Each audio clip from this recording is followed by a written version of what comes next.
이제는 연립방정식의 해를 구하는 겁니다. 이 연립방정식의 해를 구하는 문제는 여러분들이 사실은 뭐 초등학교 때부터 이제 배워온 그런 내용의 연속이죠.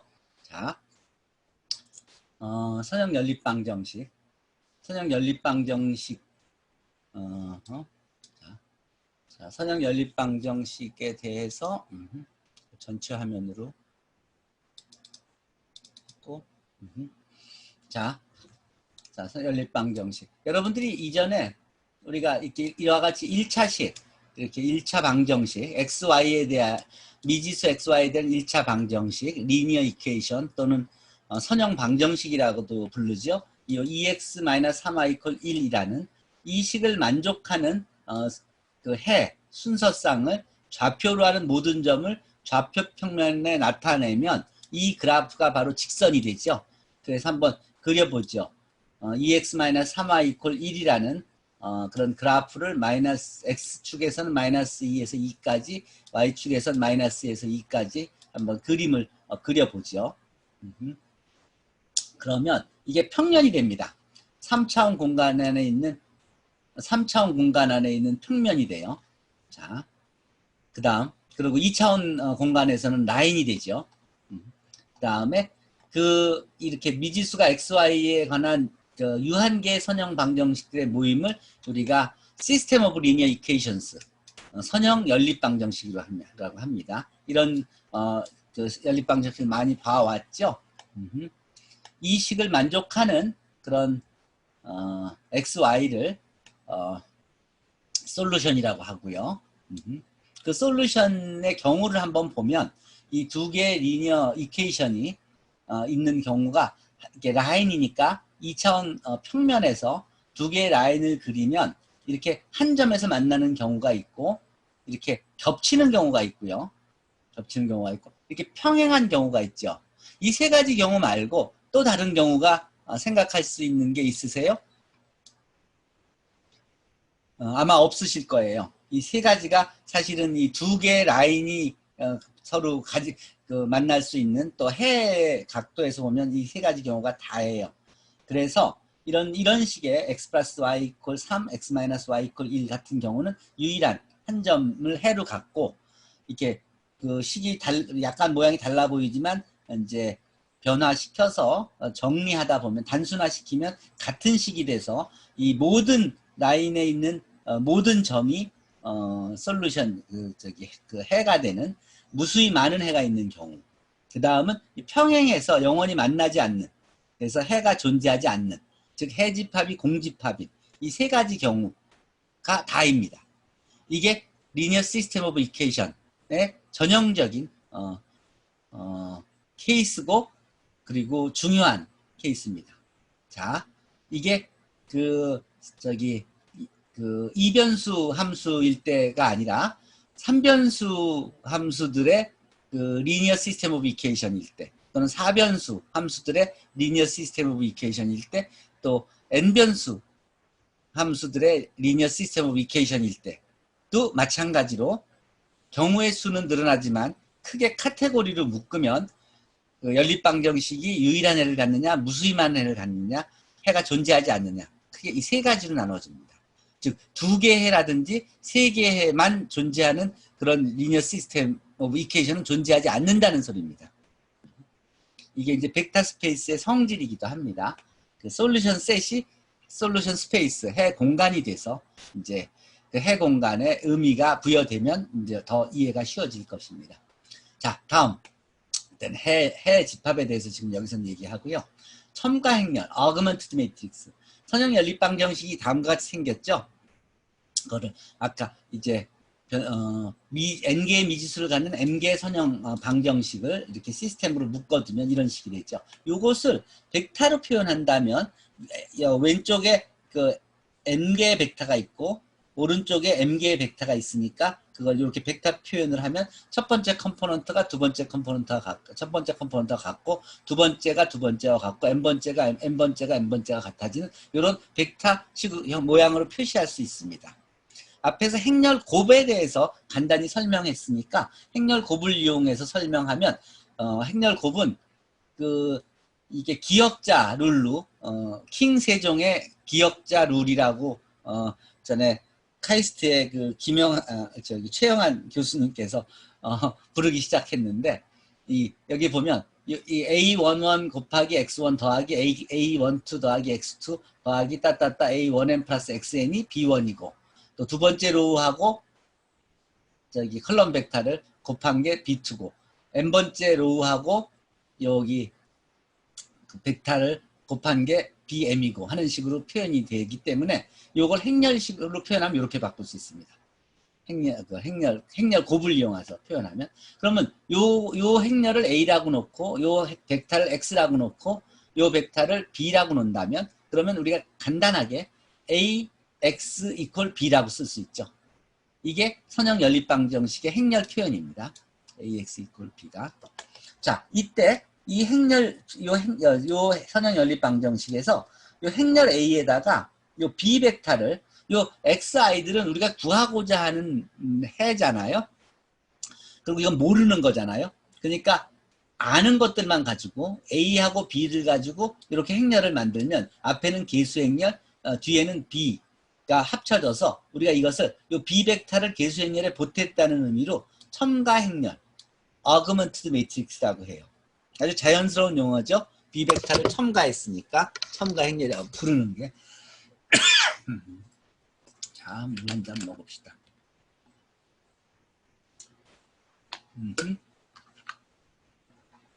자, 그럼 이 다음에 주어진 이 선형 연립방정식의 첨가 행렬을 구해봅시다. 선형 연립방의 첨가 행렬. 자, 이게 A라는 행렬은 1, 2고, 첫 번째 로가, 두 번째가 2, 4, 3이고, 세 번째 로가 3, 6, 5고요. B 벡터는 9, 1, 0이에요. 그래서 A 행렬과 B 벡터를 묶어서 우리가 첨가 행렬을 만들어 줍시다 하는 거예요. A의 어그먼트 매트릭스인데 거기에 그 첨가하는 벡터는 B다라는 의미예요. 그러면 이렇게 첨가 행렬이 3x4 행렬이 만들어지겠죠. 그래서 연립방정식이 만들어지면 첨가 행렬을 쉽게 만들 수 있습니다. N차의 정사각 행렬이 만약 A가 가역 행렬이고 B가 Rn의 벡터이면 이 선형 연립방정식은 앞에다가 A 인버스를 곱해주면 X만 남게 돼서 X는 A 인버스 곱하기 B로 유일한 해를 갖게 됩니다. 행렬 A가 역행렬이 존재하면, A 인버스가 존재하면 A 인버스를 양쪽에 곱해주면요. 자, 실수일 때도 같은 거죠. 실수 계산에서 AX 이퀄 B라는 실수 계산에서 그것이 디멘전이 이제 행렬로 또 벡터로 이제 넓어진 거예요. 차원이 높아진 겁니다. 자, 그렇지만 결론은 같은 결론을 볼 수 있죠. 자, 역행렬을 이용하여 다음 연립방정식의 해를 한번 구해보죠. 자, 이게 행렬이고, 그러면 AX 이퀄 B니까 A 행렬을 여기서부터 개수를 가지고 define 하고 B 벡터를 1, 3-1로 정의하고 A의 인버스를 구해서 A.인버스 가면 A의 인버스를 구한다는 소리예요. 이게 거기다가 B를 곱해준다는 소리예요. 스타가 곱한다는 소리니까 A의 인버스를 구해서 B에다 곱해주는 값을 한번 구해보고, 그 다음에 AX 이퀄 B를 솔브 하자. 이 라이트 솔브라는 거는 AX 이퀄 B에서 B가 오른쪽에 있다는 소리예요. 그러니까 AX 이퀄 B를 솔브해라. 답을 두 개를 따로따로 구해서 한번 비교해 볼까요? 그러면 그 두 답이 역행렬을 구해서 곱해준 거하고 연립방정식을 푼 게 같은 값을 제공해 주죠. 또 이게 이 문제가 바뀌어도 바로 그 연립방정식에 대한 답을 구해주죠.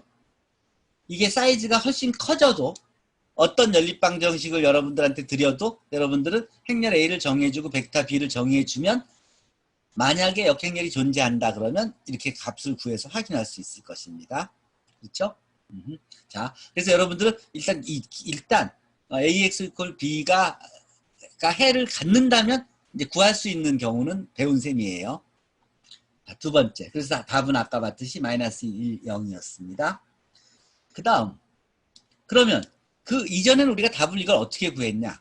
가우스 소거법을 이용해서 답을 구했죠. 어떻게 구했냐면 소거법을 사용해서 배웠어요. 중학교 때부터. 연립방정식 이렇게 주어지면 이것을 2배를 해줘서 이걸 EX를 일치시키고 위식에서 아래식을 빼줘서 앞에 걸 없애줬으면 훨씬 단순해지죠. 단순해진 거에 요거를 7배를 나눠준, 마이너스 7배로 나눠주면 y 이퀄 마이너스 1이 나왔죠. y 이퀄 마이너스 1을 여기다 대입하면 그러면 EX가 4가 되고 그래서 x 이퀄 2가 돼서 x는 2고 y는 마이너스 2라는 답을 구했던 것입니다. 이 가우스라는 사람이 뭐 대단한 수학적 천재인데 그 가우스가 그래서 이걸 보면서 무슨 생각을 했냐면 이거 가만히 보면 연립방정식을 이렇게 푸는 게 이게 XY가 한 역할은 여기서 자리를 지키는 거 외에는 아무것도 한 게 없다. 숫자만 자꾸 변했지 XY는 그냥 자리를 지켰을 뿐이다. 그러니까 XY를 빼고 그리고 이 숫자들만 놓고 요 소거법을 정리해 보면 요 식은 이거였고 요 식은 위에 식에 아래 식에다 2배를 해준 거였고 요 식은 위 식에다 마이너스 1배 해줘서 아래 로우에다가 더해준 거였고 그 다음에 이거는 마이너스 7배를 양변에 곱해준 거였고 그 다음 이거는 여기다가 마이너스 1배를 해서 위에 더해준 거였다.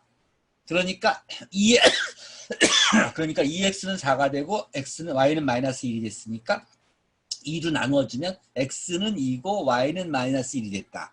그러니까 이렇게 이전에 해왔던 소거법을 그냥 x, y, g, w 이런 거 없이 그냥 이 행렬들만 가지고 첨가 행렬을 만들어서 첨가 행렬에 소거법을 적용해주면 이렇게 단순화되게 되고 단순화되면 그러면 바로 원래 우리가 구하고자 하는 연립방정식의 해를 구하게 됐다는 것을 이해한 겁니다. 한번 자세히 보세요. 제가 목소리를 좀 줄이고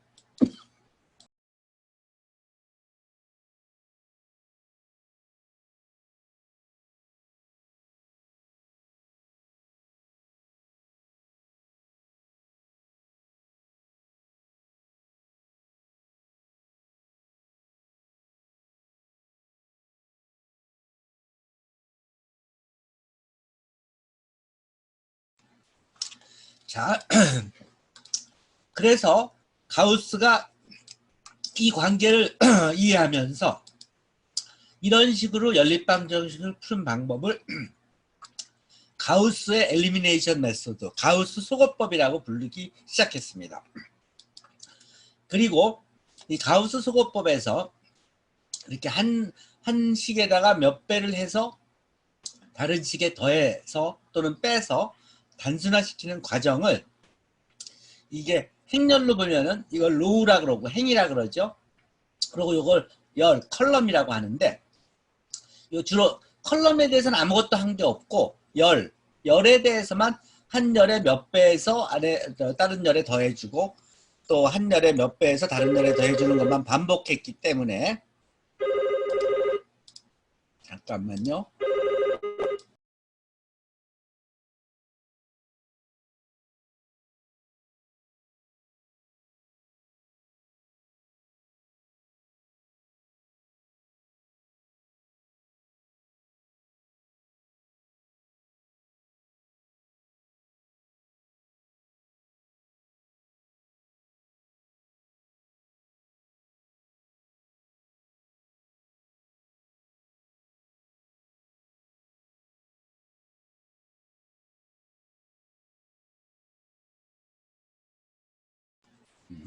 자, 지금 오늘이 지금 도전학기 7주 여름의 도전학기에 기말고사 보는 시간이에요. 학생들이. 그래서 질문이 있었어요.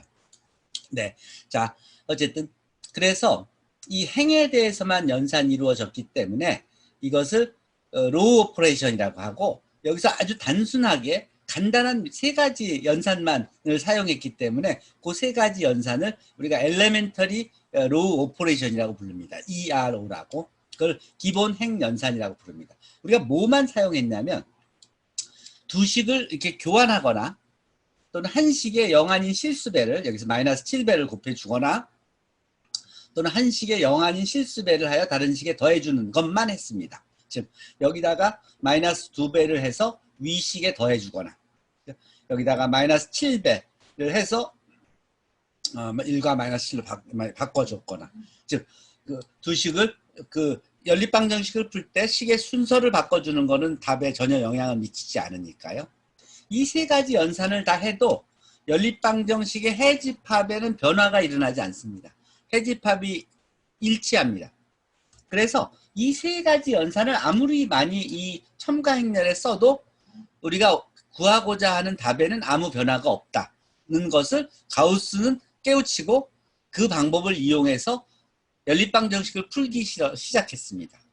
그래서 푼 문제가 뭐였냐면 우리 그때 무슨 헨리 해성인가? 그 해성이 뭐 78년 만에인가 뭐 한 바퀴 지구를 돌아서 다시 돌아올 것이 언제쯤 다시 해성이 나타날 것이라는 걸 예측하는 것을 연립방정식으로 큰 사이즈 몇백 바이 몇백 연립방정식으로 만들고 그거를 풀어서 몇 년 몇 월 며칠에 그 해성이 나타날 것이라는 걸 예측했고 그걸 맞췄습니다. 이 방법을 이용해서. 자, 그래서 그래 어쨌든 그렇게 해서 이게 이제 우리가 세 가지 연산을 한 것이고요. 그걸 행렬 관점에서만 본다면 행렬에서는 두 행을 서로 바꾸거나 한 식의 한 행에 0이 아닌 실수를 곱하거나 행렬의 한 행에 실수배를 하여 다른 행에 더하거나 한 것입니다. 같은 거죠. 요건 식에 대해서 한 거고 요건 행에 대해서 연산을 한 겁니다. 그래서 기본 행 연산이 바로 그 우리가 연립방정식의 식에서 한 것과 같은 내용이죠. 자, 그래서 아까 이 식을 보면 이 식이 엘리멘터리 로우 오퍼레이션을 해서 얻어진 식이 이거죠. 요게 약간 사다리꼴 모양으로 이렇게 바뀌어가죠. 점점 위에 걸 엘리미네이션 지워가니까 x가 없어지고 y가 없어지고 아래식에 그러니까 점점 사다리꼴 모양이 되죠. 역사다리꼴 모양이 되죠. 그래서 요 모양을 Reduced Low Echelon Form 기하행 사다리꼴이라고 부릅니다. RREF라고 합니다. 그러면 우리가 연립방정식이 주어지면 계수행렬을 구하고 그 계수행렬의 RREF 폼을 구하면 이거의 답을 구하는 건 복잡했지만 이거의 답은 x는 2고 y는 마이너스 1이잖아요. 그러니까 답을 구하기가 굉장히 쉬워지죠. 이렇다 그러면 이게 이변수가 아니라 변수가 100개 있는 100바이 100 행렬에 대한 연습 문제라고 하면은 그러면 그냥 손으로 그 원래 식을 풀라 그러면 종이가 뭐 운동장만한 데가 있어도 다 풀기가 힘들지만 이 행렬만 갖고 한다면 굉장히 이펙티브하게 더군다나 오류 없이 실수 없이 답을 구할 수가 있게 된 거죠. 그걸 또 컴퓨터가 엄청 잘하죠. 그래서 이 행렬, 계수 행렬을 주고 계수 행렬에 비벡터 11 마이너스 11 마이너스 9를 주어서 그 행렬의 첨가 행렬을 만든 다음에 첨가 행렬의 RREF를 구하시오. 이렇게 명령을 주는 겁니다. 그러니까 어떻게 돼요? 첨가 행렬의 RREF가 바로 딱 나타나죠. 이게 의미하는 바가 뭘까요? x 이퀄 39 over 59고 y는 59분의 162고 g는 59분의 26이라는 소리죠. 이 26 over 59 똑같죠? 이 방정식을 푸는 게 RREF만 구하면 바로 그냥 solve equation, solve란 명령을 주지 않고도 RREF만 구해도 바로 답을 구할 수가 있었다는 거예요. 그렇죠? 손으로 구하는 답하고 이 RREF를 뭐 손으로 구해도 되고 이게 중요한 건 이게 어떤 걸로 바뀌고 어떤 게 커져도 그리고 이게 사이즈가 이게 더 커져도 하나 좀 늘려볼까요? 계수행렬이 어이구 컨트롤 치 예 그냥 그래요 그냥 갑시다 자 그렇게 합시다 어쨌든 저게 사이즈가 연립방정식 사이즈가 7x4 행렬 연립방정식이고 하더라도 마찬가지로 우리가 해를 구할 수가 있다는 소리예요. 자, 그 다음에 이 경우는 어떤가? 이 솔브 라이트로 한번 풀어보면 어떤가? 솔브 라이트로 보면 그것 같은 경우 그러니까 아까 같이 RREF를 구한 구한 거하고 솔브 명령어를 이용해서 AX 이퀄 B를 푼 것이 답이 같은 걸 확인할 수 있죠. 자, 좋습니다. 이제 다음 문제를 보죠. 이거가 이제 미지수가 3개고 식이 3개인 연립방정식이니까 솔브 라이트를 풀면은 답을 이렇게 구할 수 있어요. 그러니까 여러분들이 어떤 다른 책에 있는 다른 교재에 있는 어떤 연습 문제를 보고도 이게 어떤 거라도 여기다 갖다 놓고 그냥 풀 수 있다는 소리예요. 답이 존재하면. 그렇죠? 자, 이제 다음으로 넘어가죠. 연립방정식의 해집합. 여기서는 그렇다면 해가 저렇게 유일한 해가 존재하는 경우가 아니라 그러면 또 무수히 많은 해가 존재한다면 또 해가 존재하지 않는다면 그런 때는 어떻게 구할까 한번 생각해 보죠. 먼저 그냥 이건 미지수가 5개예요. 식은 3개밖에 없고 그거를 아까 같이 역행렬을 이용해서 풀라 그러면 이거는 역행렬이 존재하지 않기 때문에 풀 수 없어요.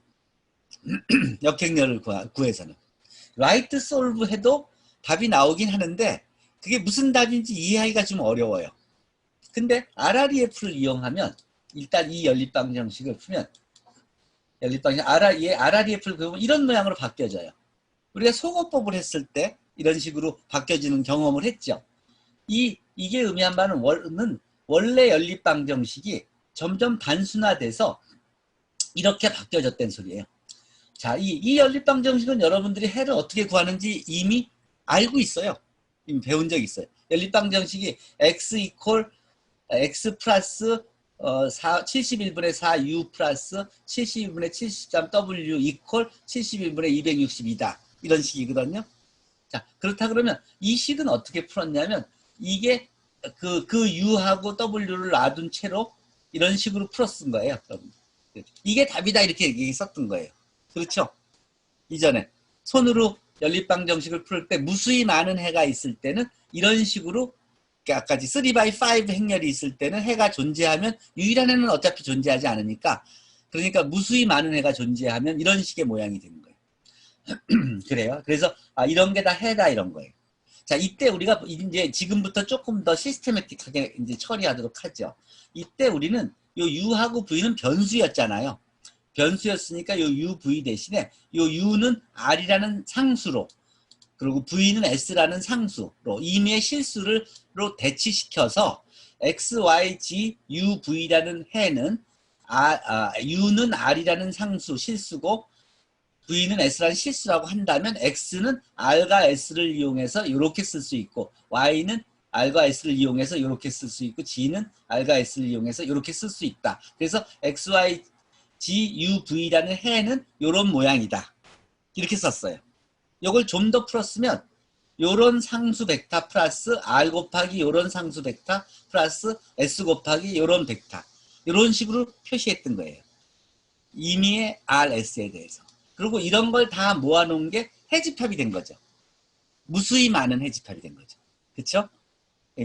무수히 많은 해가 있을 때는 이렇게 RREF를 구하고 요거를 우리가 프리 베리어블이라 그러는데 요거에 대응하는 x, y, g에 대응하는 거고 요건 u하고 v에 대응하는 거잖아요. 그럼 u하고 v는 프리 베리어블이 된다. 프리 베리어블이 되면 그 프리 베리어블에는 임의의 실수 r, s, t 등을 이렇게 교체해 준다. 그리고 그것을 이용해서 x, y, g, u, v를 쓰고 그 다음에 x, y, g, u, v라는 솔루션 벡터는 다음과 같이 이런 스칼라 벡터들의 1차 결합으로 이렇게 쓸 수 있다. 그래서 이게 해집합이다. 이렇게 배운 거예요. 그리고 R과 S가 각각 0일 때 그때는 이것만 남죠. 이것을 우리가 particular solution, 스페셜 솔루션이라기보다는 particular solution이 존재한다. 이렇게 얘기해요. 그래서 particular solution 플러스 이렇게 무수히 많은 해가 이렇게 되는 거예요. 만약에 이 문제를 라이트 솔브로 풀어보면 어떻게 답이 나오냐면 딱 이 particular solution 하나만 나와요. 이거요. 하나만 나와요. 그쵸? 이거는 안 나오고. 그러니까 여러분들이 만약에 이 명령어를 사용하면 답이 나오긴 나오는데 그게 유일한 해인지 아닌지도 잘 모르고, 그리고 이거 외에 다른 해를 어떻게 구할 수 없을 수 있어요. 따라서 여러분들은 컴퓨터를 사용해서 큰 사이즈의 연립방정식을 풀 때도 이런 명령어에만 의지할 수 없다는 거예요. 그래서 이 RREF에 대한 이해를, 가우스 소거법에 대한 이해가 꼭 필요하다는 것을 먼저 아시면 것이 굉장히 중요해요. 그 다음 두 번째, 만약에 해가 존재하지 않는 경우, 이때는 어떡하나? 해가 존재하지 않는 경우. 자, 언제 해가 존재하지 않는지, 해가 존재하지 않으면 이제 못 구하는 거잖아요. 해가 언제 존재하지 않는지를 알아둘 필요가 있겠죠? 그쵸? 자, 한번 이 RREF를 한번 구해봅시다. 어그먼티드 매트릭스. A 개수 행렬을 집어넣어주고 B 벡터를 주고 어그먼티드 매트릭스를 만든 다음에 그 행렬의 RREF를 구해봅시다. RREF를 구하면 어떻게 돼요? 이렇게 나오죠? 이렇게 나오죠. 자, 이게 의미하는 바가 뭐냐면 이걸 단순화시키면 이렇게 바뀌거든요. 이걸 쭉 단순화시키면 이렇게 X는 0이어야 되고 Y도 0이어야 되고 G도 0이어야 돼요. 근데 그리고 0G는 당연히 0이에요. G에다 0을 곱했으니까. 자, 근데 요 네 번째 게 좀 이상하죠? 0에다가 G를 곱했는데 값이 1이 됐어. 이런 경우가 있을 수 있나요? 없나요? 김태은 씨? 이런 경우가 있을 수 있습니까?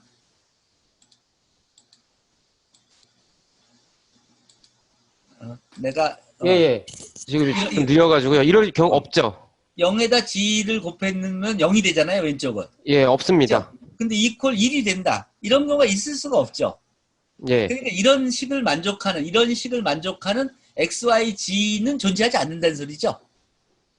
예. 그게 키예요.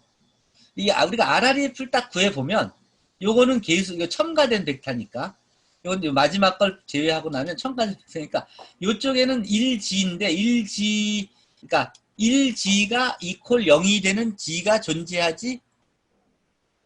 그러니까 이게 뭐야? 이게 RREF 어떻게 돼?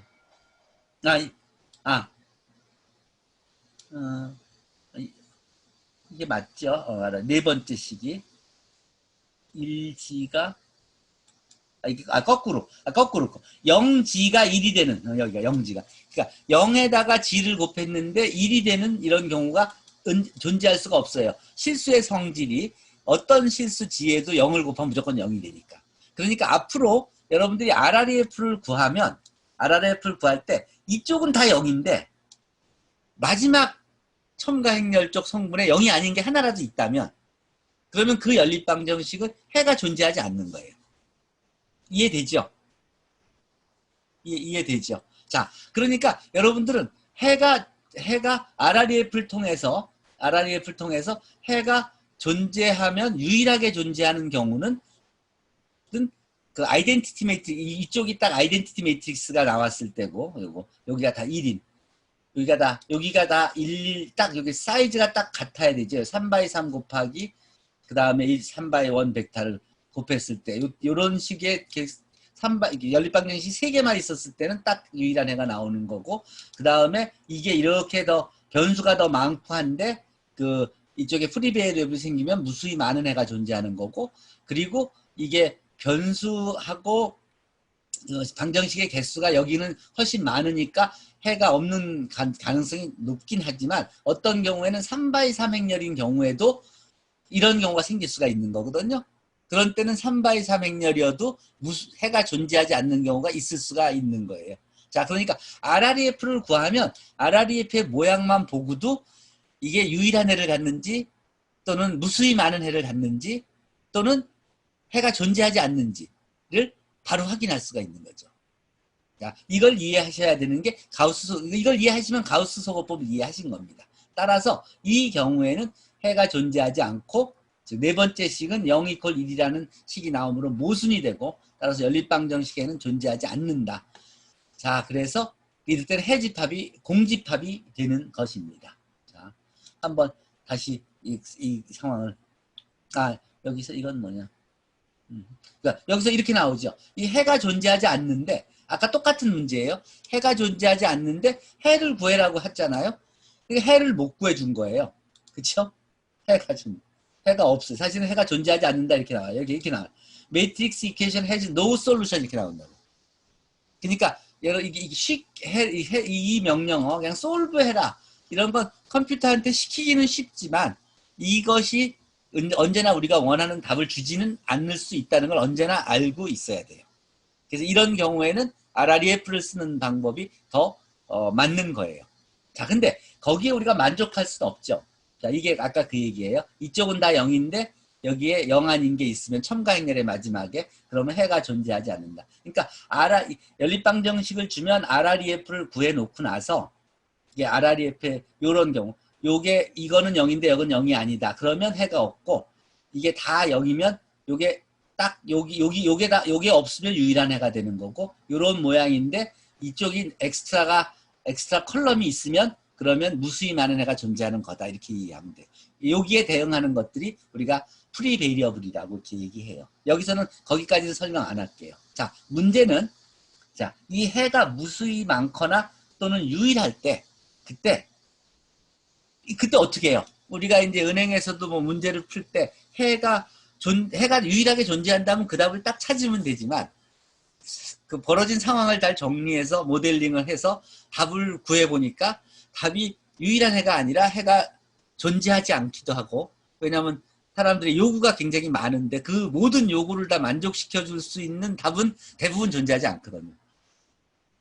또는 해가 또 무수히 많아. 이 사람을 만족시켜 줄 수 있고 저 사람도 만족시켜 줄 수 있는 해가 많은데 그 중에서 그럼 도대체 누구를 만족시켜야 될지는 그것도 고민해야 되잖아요. 자, 해가 존재하더라도. 자, 그럴 때 우리가 생각하는 게 뭐겠어요? 베스트 퍼시블 솔루션이겠죠. 베스트 최적해. 즉 최적해가 뭐냐? 이 최적해 즉 해가 존재하거나 존재하지 않거나 또는 무수히 많이 존재하거나 어떤 경우도 그 중에서 가장 베스트 퍼시블한 솔루션, 옵티멀한 솔루션을 우리가 찾고 싶은 거예요. 그래서 그런 알고리즘을 만들어서 우리가 완전히 상황을 이해하면 그 알고리즘을 만들어서 그런 해를 언제나 찾아주게 하면 해가 문제만 집어넣으면 그 알고리즘에서는 이 세 가지 경우를 분류해서 각각의 경우에 베스트 퍼시블 솔루션을 우리한테 제공해주는 그런 알고리즘을 우리가 개발한다면 굉장히 편해지겠죠. 이런 걸 매번 문제마다 고민하지 않아도 되니까. 그때 사용하는 게 이 최소 제거법이에요. 자, 다음에는 우리가 최소 제거법에 대해서 학습을 하도록 하겠습니다. 자, 여기서 문제가 있는데 여러분들 숙제로 이걸 한번 오늘 지금 배운 내용이니까 이걸 제가 채팅방에다가 줄게요. 채팅에다가 한번 이 문제를 한번 해보세요.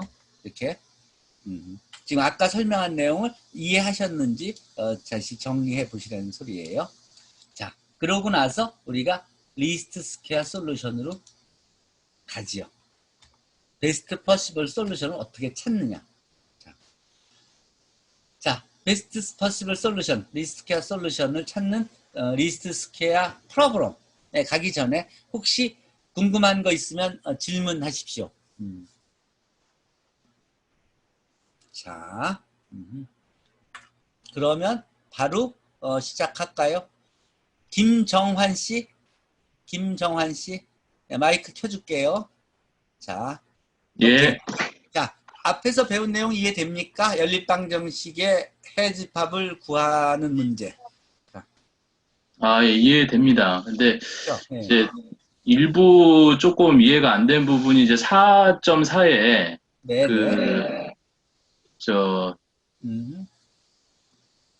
UV가 이제 단위행렬 RS에 대한 단위행렬로 이제 벡터가 표시된 부분 있지 않습니까? UV요. 4.4에서. 이 부분은 좀 더 좀 봐야 될 것 같은 생각이 좀 듭니다. 예. 맞아요. 내가 나눠준 교재 있죠?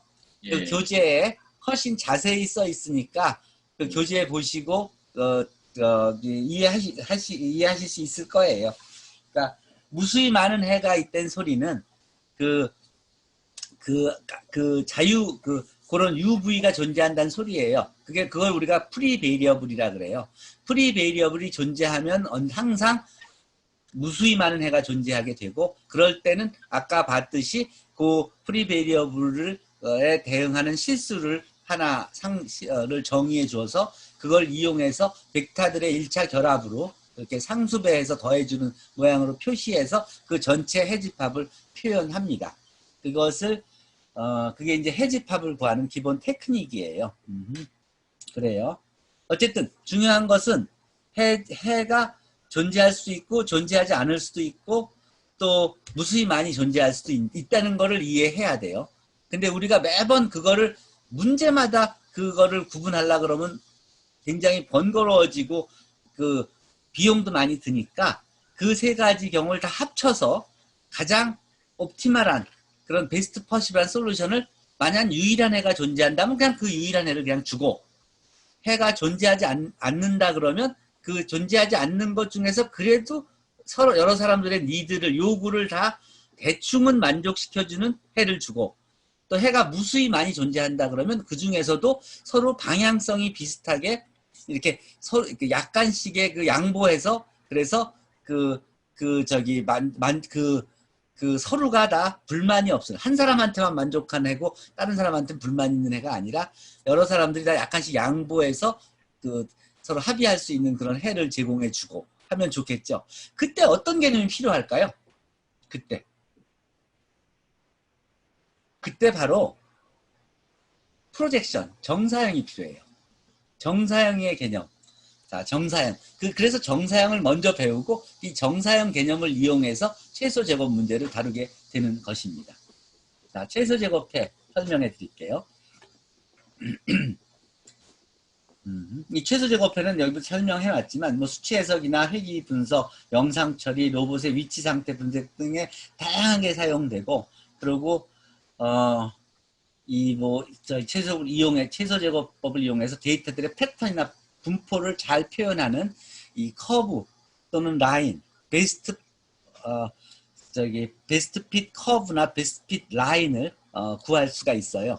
그게 이제 베스트 퍼시블 솔루션하고 직접적인 관계가 되는 거예요. 예를 들어서 최소 제곱 문제는 이렇게 4개의 점이 있을 때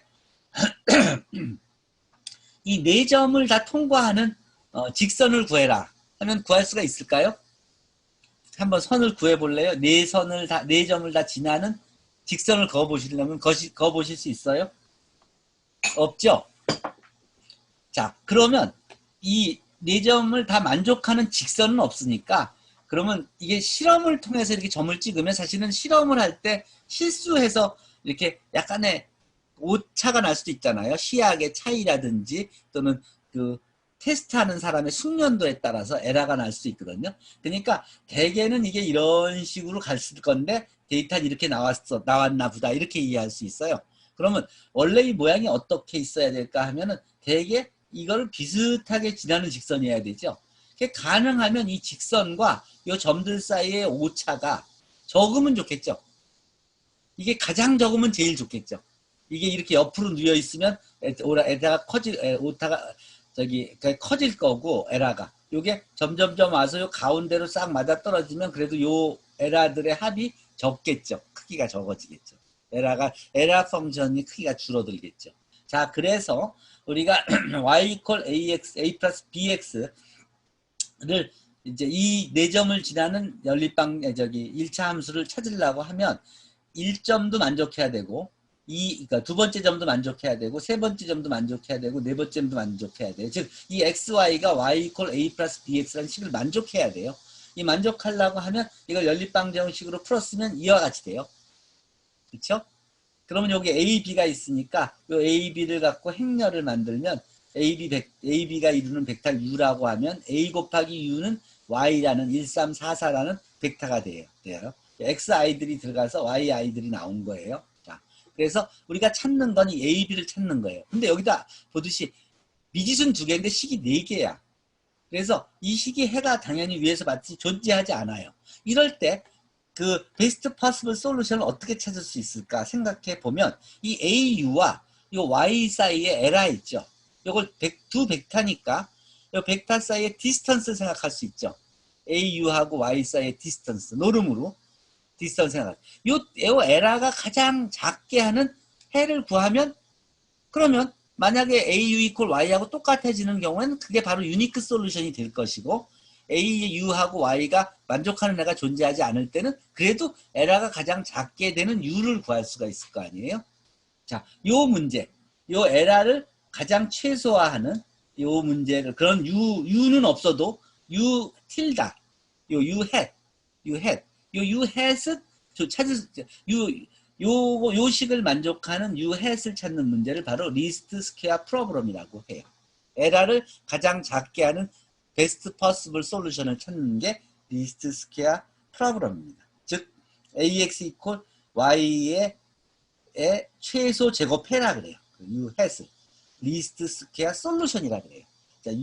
자, 그럼 요 U 햇을 그럼 어떻게 찾을 수 있느냐를 생각해 보죠. 굉장히 중요하고 재밌는 문제예요. 최소 제곱해. 이 최소 제곱 문제는 다음과 같이 해석이 가능하죠. 각각의 데이터 xi, yi에 대해서 xi들이 1차 함수를 만족해야 되니까 이걸 대입하면 yi의 hat은 a 플러스 b xi가 돼서 이게 이제 4개의 점이 있는 거죠. 요거 사이의 에라, 요 오차들, 요 차이를 그 차이의 제곱을 시켜주죠. 요 제곱을 시켜주는 이유는 플러스 마이너스 사인이 있으면은 나중에 더해지고 상쇄되면서 에라가 굉장히 큰데도 작아 보일 수가 있잖아요. 그걸 피하기 위해서 요 각각의 오차의 제곱을 시켜주면 다 포지티브가 되니까 그것들을 합치는 식이 되는 거예요. 그래서 요 첫 번째 성분, 첫 번째 에라에 대한 것을 제곱, 두 번째 거에 대한 에라들을 요거의 제곱, 또 세 번째 요 y3-y3 햇의 제곱을 여기, y4-y4 햇의 제곱을 여기다 놓은 거예요. 그게 바로 a하고 u-y의 노름의 제곱이 되는 거죠. 디스턴스의 제곱이 되는 거예요. 요 디스턴스의 제곱이 바로 요 식이에요. 요 벡터니까 요 벡터 빼서 계산해 주면 바로 알 수 있어요. 요것이 에라 펑션이에요. E of AB 이렇게 쓸 수 있죠. AB에 대해서. 자, 그것을 요 AB가 벡터니까 U라고 쓸 수 있으니까 보통 에라 펑션을 E of U라고 얘기합니다. 이게 나중에 뒤에 나가서 여러분들이 그 그레디언트 디센트 메소드를 할 때 이제 코스트 펑션 다 이겁니다. 비용을 최소화시키는 거예요. 비용을 최소화시키기 위해서는 요 베스트 퍼시블한 솔루션을 찾아야 돼요. 요 차이가 가장 적게 되는. 자, 다 같은 내용입니다. 이게 반복해서 사용될 거예요. 자, 그래서 요 E of U를 최소화하는 요 문제가 바로 옵티마이제이션 문제예요. 여러분들이 항상 필요로 하는 것이 바로 이 커스트를 가장 낮춰주는, 에라를 가장 작게 하는 베스트 퍼시블 솔루션을 찾는 문제를 평생 하면서 사는 거예요. 우리가 전문가들이. 자, 그러면 정사형과 최소 제곱해 사이에는 어떤 관계가 있을까? 자, 이건 뭐냐면, 자, 여기 이 경우에 최소 제곱 풀기 위해서 정사형 문제를 먼저 생각해 보죠. 여기 그 TA와 X, 여기가 A라는 벡터가 이 아래에 있다고 생각해요. A라는 벡터가. 그리고 X라는 벡터는 이것과 1차 독립, 그러니까 A가 이루는 라인상에 있지 않고 A의 상수배가 아니고 거기서 벗어나서 있어요. A하고 독립적으로 존재해요. 자, 그렇다 그러면 이 A하고 X하고의 그 디스턴스 차이가 여기서 여기까지 거리는 멀죠. 여기서 여기까지 거리는 더 멀죠. 근데 여기서 여기까지의 거리는 이 중에서 제일 가깝죠. 그러면 여기서부터 요 전부터 X란 벡터에서 A란 벡터 위로의 가장 가까운 점은 어디에 있게 되냐면 A의 상수배 해준 TA란 벡터인데 TA인데 TA 중에서 딱 요 점은 어디냐면 요 위에다가 등을 비쳤을 때 여기에 햇볕을 쏘였을 때 그림자가 생기는 위치가 되죠. 그래서 사형이라 그러고 요게 각도가 90도죠. 직교. 그래서 정사형이라 그래요. 그걸 프로젝션이라 그래요. 영화 볼 때 화면 비치듯이 카메라 빔 프로젝터에서 화면 스크린 비치듯이 여기에 등을 비치면 딱 90도로 여기 되는 여기를 프로젝션이라 그래서 프로젝션 자에서 P를 따서 P라고 불러요. 요 P가 요 P 벡터가 요 X 벡터하고 요 P 벡터의 요 끝점이 X 벡터하고 요 A 벡터 사이의 거리가 가장 작아지는 거예요. 방향. 자, 그러면 요 P 벡터를 구하는 문제가 지금 중요한 문제가 되는 거예요. 우리가 베스트 솔루션을 찾기 위해서는 요 거리를 가장 작게 하는 요 점이 굉장히 필요해요. 근데 요 점이 굉장히 단순해요. 뭐냐면 P는 A에다가 상수배 해준 거예요. 즉 A에 T를 곱해준 거예요. 즉 P 이퀄 TA라고요. P 이퀄 TA라고. 그러니까 그 요 TA하고 X 사이에 노름이 가장 작아지는 점이 바로 요 P점인 거예요. 그럼 요 P점은 뭐냐면 프로젝션이니까 요 딱 프로젝션이 되게 하는 요 T값은 이 많은 T값 중에 무엇일까 하는 것이 문제예요. 자, P 이퀄 TA가 되는 요 T만 구하면 되는 거예요. 여러 개 T 중에서 P 이퀄 TA가 되는 T만 구하면 돼요. 자, 그럼 T는 어떻게 구하냐? 이게 정사형이에요. 요 P를 우리가 X의 A 위로의 정사형, projection of X onto A라 그래요. X의 A 위로의 정사형 P. P는 TA예요. T는 그러면 어떻게 구하냐면, 중요한 게 우리가 내적을 배웠기 때문에 요 벡터하고 요 벡터는 orthogonal, 직교예요, 직교. 자, 그러면 X하고 X-TA가 바로 요거니까 요 P에서 X에서 P를 빼준 게 바로 요거잖아요. 그럼 요거하고 요 A 벡터는 서로 orthogonal, 직교하죠. 수직이죠. orthogonal이죠. 자, orthogonal이면 내적이 0이 돼요. 여기 앵글이 90도가 되면 코사인 세타가 코사인 90도가 되면 그러면 0이 되잖아요.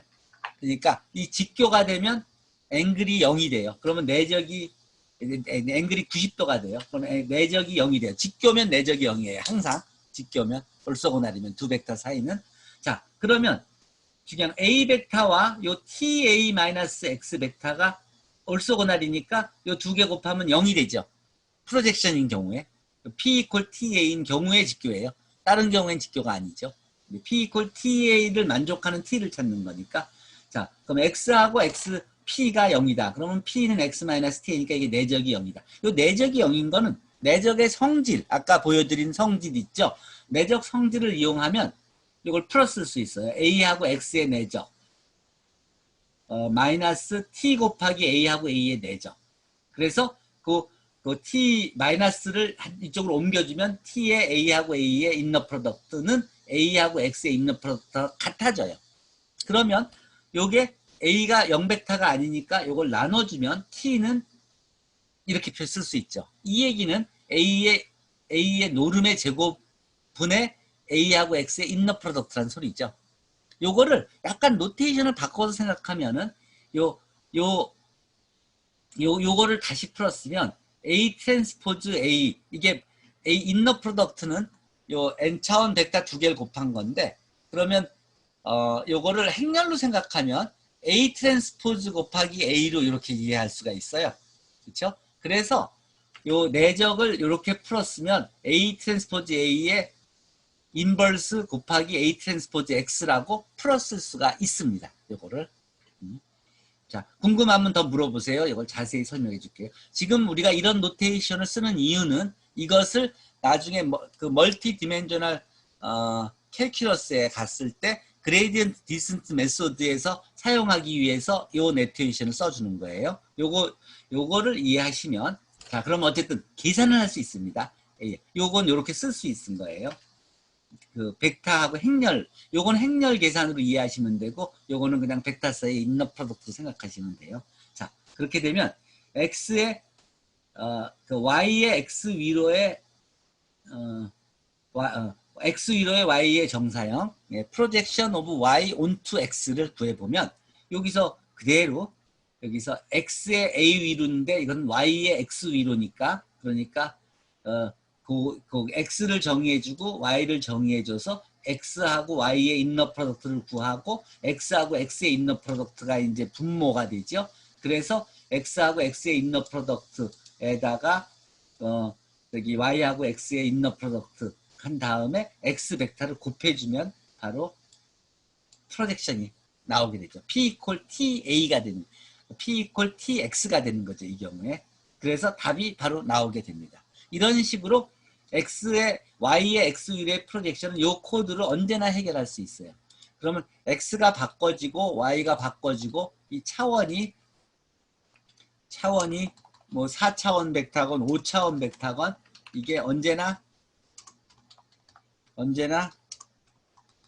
여러분들이 5차원 벡터의 다른 5차원 벡터 위로의 프로젝션도 구할 수 있다는 소리예요.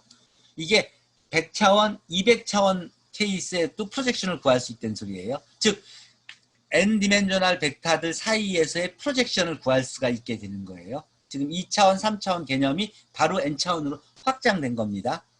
이게 우리가 빅데이터, 데이터 사이언티스트가 되려면 꼭 필요한 개념이에요. 자, 프로젝션. 2차원 상의 평면에서의 최단 거리가 바로 n차원 벡터 공간에서의 최단 거리로 확장되는 겁니다. 이게 행렬 사이의 최단 거리라든지 함수 사이의 최단 거리에도 그대로 적용되는 겁니다. 그것도 벡터이기 때문에요. 그 함수를 코디네이트 벡터로 바꿔주면 그게 이제 좌표 벡터가 돼서 똑같은 이런 알고리즘이 적용되는 것입니다. 자, 어쨌든 그건 나중에 생각하고 여기서 이 최소 제곱해는 그럼 어떻게 구하냐? 최소 제곱해는 이렇게 구해져요. 왜냐하면 이 아까 프로젝션이 바로 어떤 의미냐면 아까 보셨듯이 여기 리들 A 트랜스포즈 A 이렇게 됐었죠. 요 행렬, 아까가 행렬이라고 얘기했죠. 그 행렬로 얘기하시면 리들 A 대신에 캐피탈 A를 써주면 A 트랜스포즈 A의 인버스 곱하기 A 트랜스포즈 Y를 곱해준 것이 바로 최소 제곱해가 된 겁니다. 아까 그 프로젝션의 그 T가 요게 T였죠. 요 T가 바로 T를 Y에다 곱해주면 바로 우리가 최소 제곱해를 구한 것입니다. 그래서 요 연립방정식, 아까 위의 연립방정식의 문제에서 최소 제곱해는 아까 A, B에 대한 요 A 트랜스포즈 A 인버스 A 트랜스포즈 Y를 곱해준 거. 여기서 아까의 경우는 행렬 A는 A 트랜스포즈는 이거고 그리고 A 트랜스포즈 A 인버스에다가 Y를 곱해주니까 2분의 3과 1이 나왔죠. 1.5하고 1이 됐죠. 실제로 이 연립방정식을 우리가 A 트랜스포즈 곱하기 A를 그거의 인버스를 구해서 거기다가 A를 곱해준 다음 거기다 A 트랜스포즈를 곱해준 다음에 Y를 곱해주자. 그러면 바로 그것이 우리가 원하는 리스트 스퀘어 솔루션이 된다는 얘기가 바로 그 내용을 코딩해 놓은 것이 이겁니다. 파이썬 코딩을 해 놓은 것이. 자, 그러면 아까 그 문제를 한번 실행을 시켜보죠. 그럼 우리가 손으로 풀던 그 문제가 바로 2분의 3하고 1로 나왔죠. 이 얘기는 A는 2분의 3, B는 1이라는 소리예요. 즉 Y 이퀄 2분의 3 플러스 1X라는 소리예요. 바로 이 식, Y 이퀄 2분의 3 플러스 X라는 이 식이 바로 우리가 구한 리스트 스퀘어 라인이 된 거고, 이런 라인을 구하는 문제가 바로 선형회귀, 리니어 리그레션 문제인 것입니다. 최소 제곱해가 생각보다 쉽죠. 그러니까 여기서 이해하실 거는 최소 제곱해가 요 프로젝션의 요 T가 이건데 이걸 행렬로 표현하면 이것이다. 요것을 바로 적용한 것이 요것이고 행렬로.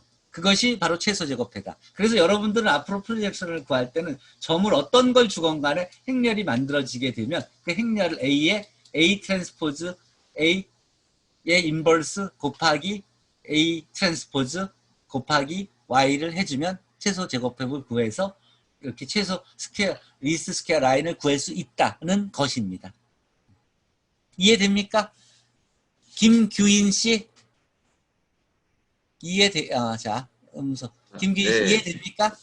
예, 개념적으로는 이해가 됩니다. 그래요. 이게 그 개념만 이해하면 돼요. 개념만 이해하면 그 다음부터는 우리가 최소 제곱해를 저 알고리즘을 활용하면 세팅만 맞춰주면 벡터만 같은 차원의 n디멘셔널 벡터 공간에서 두 벡터를 주면 그 사이에 최적해를 언제나 구할 수 있다는 소리잖아요. 에라가 가장 작은 식을 구할 수 있다는 소리잖아요. 이렇게요.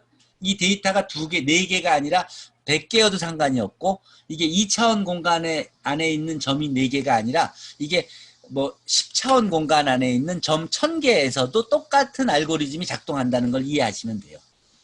그리고 그렇게 해서 나온 최소해는 논의 없이 최소해라는 베스트 퍼시블 솔루션이라는 걸 이해하시면 됩니다. 이 알고리즘만 이해하시면 됩니다.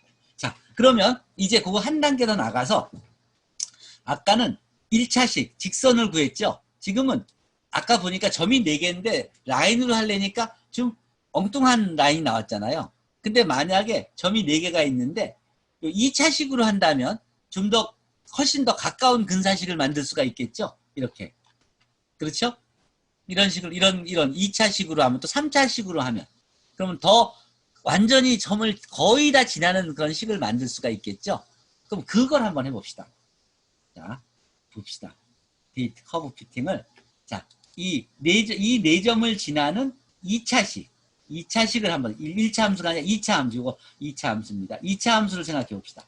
2차 함수 y equal a 플러스 bx 플러스 cx 제곱을 이 점들이 다 만족한다 그러면 0, 1을 집어넣었을 때 1, 3을 집어넣었을 때 2, 4를 대입했을 때 3, 4를 대입했을 때 이 식을 다 만족해야 되죠. 그렇죠? 그걸 연립방 정식으로 바꾸면 이런 식으로 바뀌어지죠. 그럼 이걸 행렬로 바꾸면 a 행렬 곱하기 u 이퀄 y가 되죠. 자, 그러면 우리가 이거에 대해서 아까와 같이 똑같이 최소제곱법을 사용할 수가 있죠. 자, 에라 펑션을 만들면 요 디스턴스의 차이니까 요 각각의 4개의 벡터들 그 차이 그 디스턴스의 제곱들을 다 더해준 요게 에라의 스퀘어, 노름의 스퀘어가 되죠. 차이에. 요게 에라 펑션이 되죠. 요 에라 펑션을 미니마이즈 하려면 바로 우리가 최소해를 리스트 스퀘어 솔루션을 구하면 되죠. 그것은 행렬 A에 대해서 A 트랜스포즈 A의 인버스 곱하기 A 트랜스포즈를 Y에다 곱해주면 구해지는 게 되죠. 그러면 1, 2분의 5, 마이너스 2분의 1로 A, B, C가 나오게 되죠. 자, 이걸 계산을 한번 해보죠. 그러면 실제 A를 주고 A 트랜스포즈 A의 인버스 곱하기 A 트랜스포즈 곱하기 Y 했더니 1, 5분의 2분의 5 마이너스 1 똑같이 나오죠. 그렇죠. 그러면 이게 의미하는 바가 뭐냐면 Y 이퀄 A 플러스 2분의 5 X 마이너스 2분의 X 제곱이라는 소리예요. ABC. 즉 이 직선의 그래프는 이렇게 되는 거예요. 이 4점을 거의 다 지나는 게 되죠. 이게 점을 바꿔서 이게 이게 행렬이 바뀌어지고 데이터가 바뀌어지고 이 사이즈가 커지고 하더라도 아무 차이 없이 다 구해줄 수 있다는 게 키예요. 세팅만 되면 행렬만 만들면 연립방정식 AU 이퀄 Y만 만들면 항상 리스트 스퀘어 솔루션을 구할 수 있다는 소리예요. 그러니까 여러분들은 한번 이 문제를 한번 생각해 보실 수 있어요. 앞에서 구한 방법으로 2차원 공간에서 점 한 6개를 주고 또 3차식을 하면 구해야 될 개수가 4개가 되죠. ABCD가. 행렬을 만들어서 똑같은 코드를 사용해서 그 6개의 점에 베스트 핏하는 3차의 최소 제곱 곡선을 한번 구해 보시도록 하십시오. 하실 수 있겠습니까? 자, 어렵지 않겠죠? 식만 세우면 되니까요. A, U 이퀄 Y로만 해놓으면 그 다음에는 A 트랜스포즈 A의 인버스 곱하기 A 트랜스포즈 곱하기 Y만 해주면 답이 구해지는 것이죠. 자, 여기서 하나만 내가 마지막으로 지적하고 갈게요. 여기서 중요한 거는 이 A 트랜스포즈 A하고 이 A 트랜스포즈 A가 역행렬이 존재해야만 되는 거예요. 그쵸? 그래야 이게 성립하죠. 이 역행렬이 존재하지 않으면 안 되죠. 아까 스칼라였을 때는 A가 0이 아니었어야 되는 거고. 그렇죠?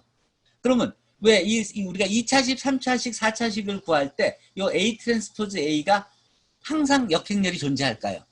왜 그럴까? 이거 혹시 아는 사람 있어요? 선형대 수학을 들었으면 이거를 이해했을 건데 누가 답해 주겠습니까? 이 답해 주는 사람은 적어도 이 파트 1 부분에서는 남보다 훨씬 유리할 겁니다. 박정우 씨가 할 말이 있는 것 같은데. 자, 왜 저게 역행렬이 아닐까요? 마이크 박정우 씨 소리 좀 꺼주세요. 네.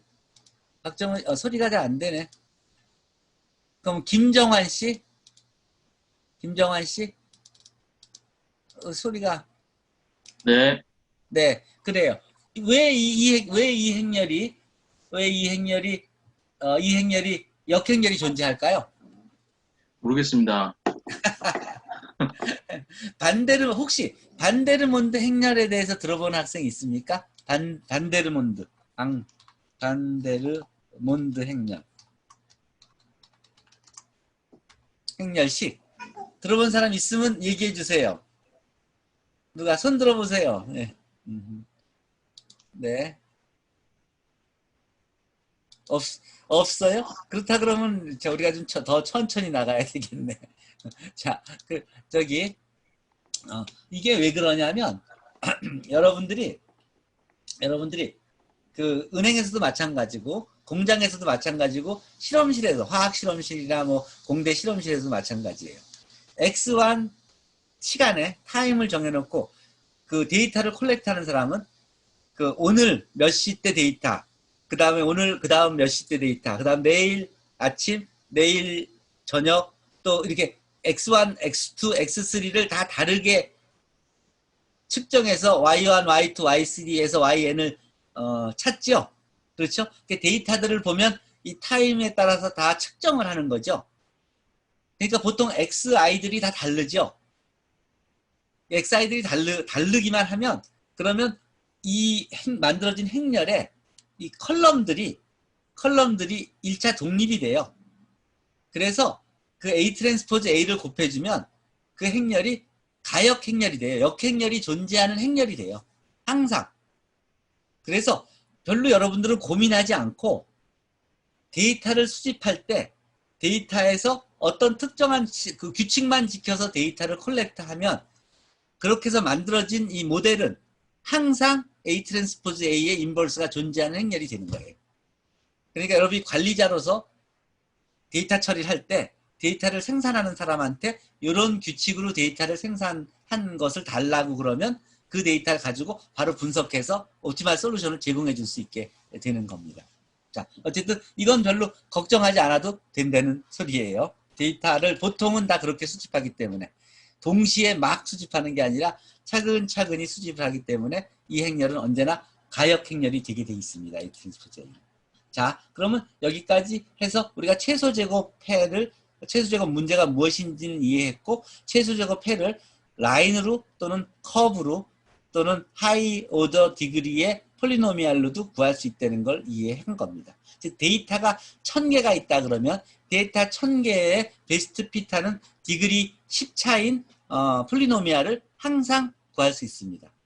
그것은 와이어스트라스 어프록시메이션 정리라고 수학자 중에 유명한 수학자가 있는데 모든 그런 이렇게 데이터들을 베스트 핏하는 이런 커브는 연속 함수로 다 어프록시메이트 시킬 수 있다.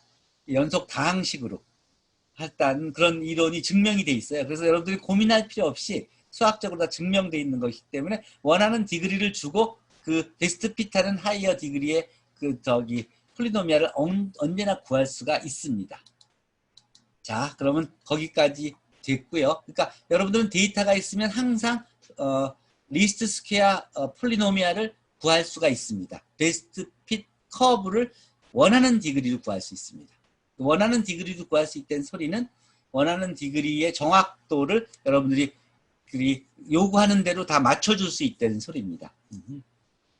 단지 디그리가 낮으면 계산도 가까워지고 그 컴퓨테이션한 비용이 적게 들고 디그리가 높아지면 정확도는 더 높아지는 대신에 컴퓨테이셔널 코스트가 커지는 차이가 있는 정도입니다. 자, 이제 진짜 중요한 행렬 분해인데, 자, 오늘 행렬 분해. 여기서 여기 행렬 분해는 세 가지 이게 이제 가장 중요한 부분이에요. 이 선형대수학에서.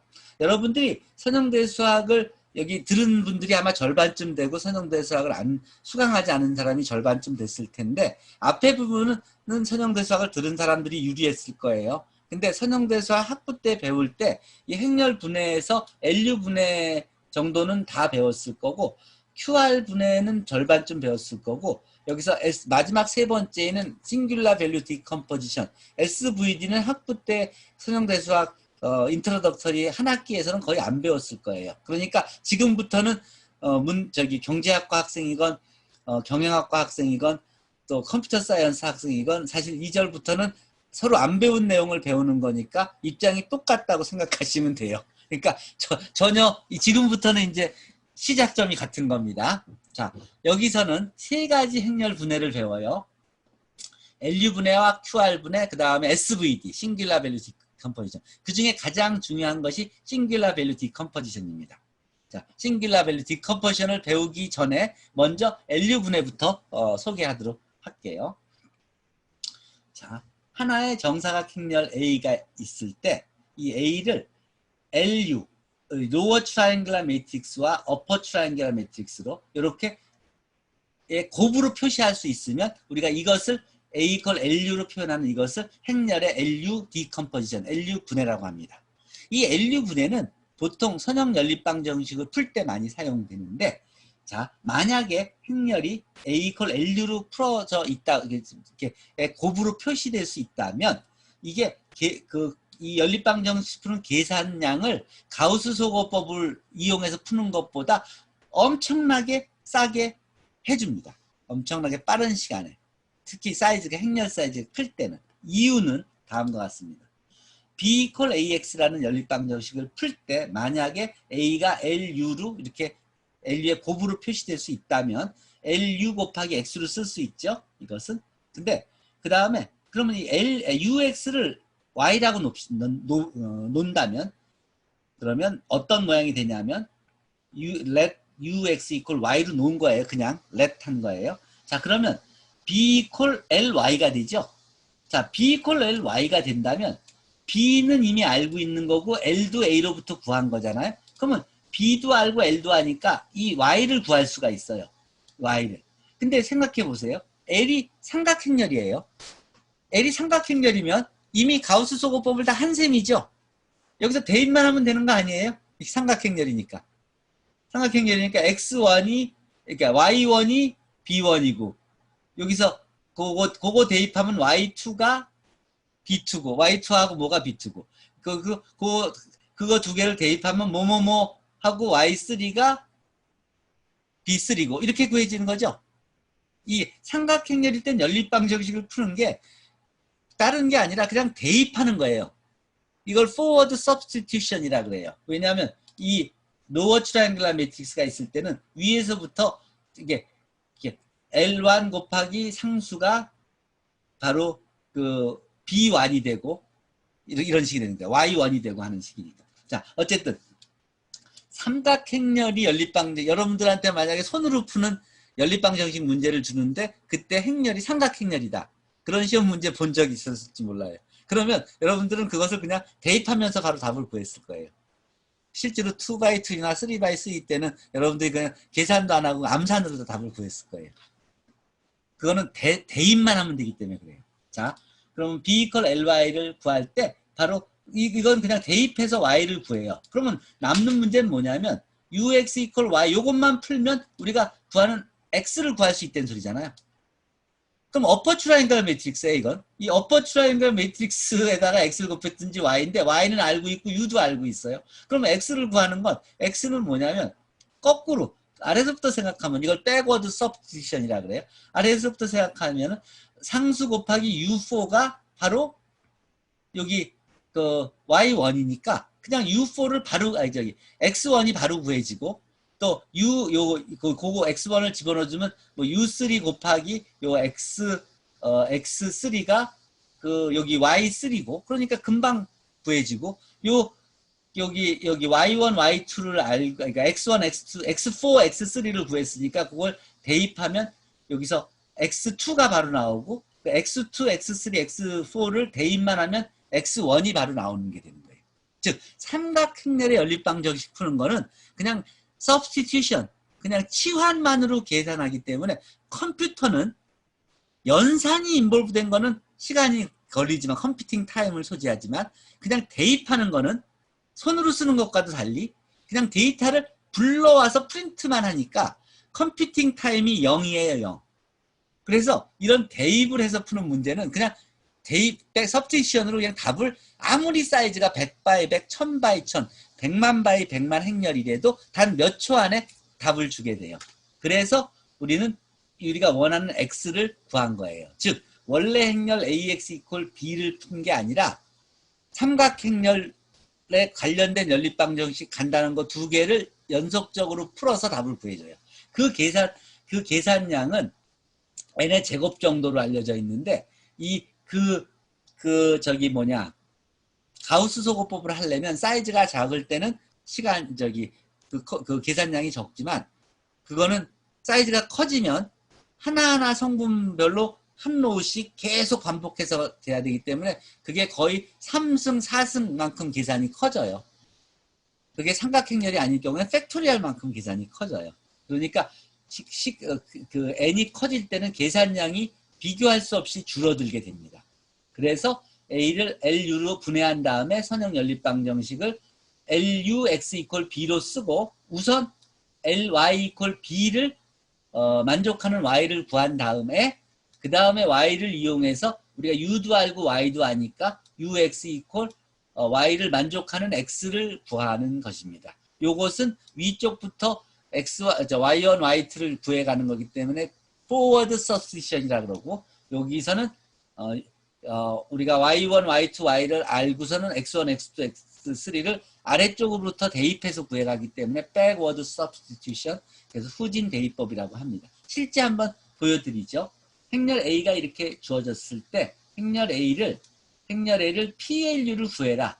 AU를 LU 분해하여 PLU를 구해라. 그래서 P도 프린트하고 L도 프린트하고 U도 프린트하라고 명령을 주면요. 바로 우리가 P 행렬은 이렇고 L 행렬은 이렇고 U 행렬은 이렇다 이렇게 설명이 나와요. 이 P는 뭐냐면 엘레멘터리 로우 오퍼레이션에서 이렇게 로우를 먼저 바꿔주는 거 있죠? 그 바꿔주는 그겁니다. 요거는 두 번째 로우하고 요거는 뭐냐면 어느 게 바뀌었냐면 세 가지가 바뀌었네요. 요게 첫 번째 로우가 세 번째 로우로 왔고 두 번째 로우가 첫 번째로 왔고 세 번째 로우가 두 번째로 온 이런 겁니다. 로우가 바뀐 걸 의미하는 거예요. 로우를 바꿔주면 LU가 이런 식의 모양이 된다. 그러면 생각해 보세요. 이거의 연립방정 이걸 이용해서 이제 연립방정식을 푼다 그러면 이거의 연립방정식은 여기 y1, y2, y3가 있다 그러면 이게 1 이퀄 y1은 1이고 그렇죠? y1 1을 대입하면 y2가 바로 구해지죠. 그리고 y1, y2를 대입하면 y3가 바로 구해지죠. 그래서 그걸 갖고 여기 y1, y2, 3를 놓고 여기랑 풀면 x3가 바로 구해지죠. x3 값을 집어넣어주면 여기서 x2가 바로 나오게 되고 x2, x3를 집어넣어주면 x1이 바로 나오게 되고 이렇게 되는 겁니다. 한번 직접 해보세요. 자, 실제로 그것을 보여준 게 이 예입니다. 이 ax 이퀄 b를 LU 분해를 이용해서 해결한다면 자, 먼저 a, b를 주고 LU 분해를 했죠. LU 분해를 한 다음에 요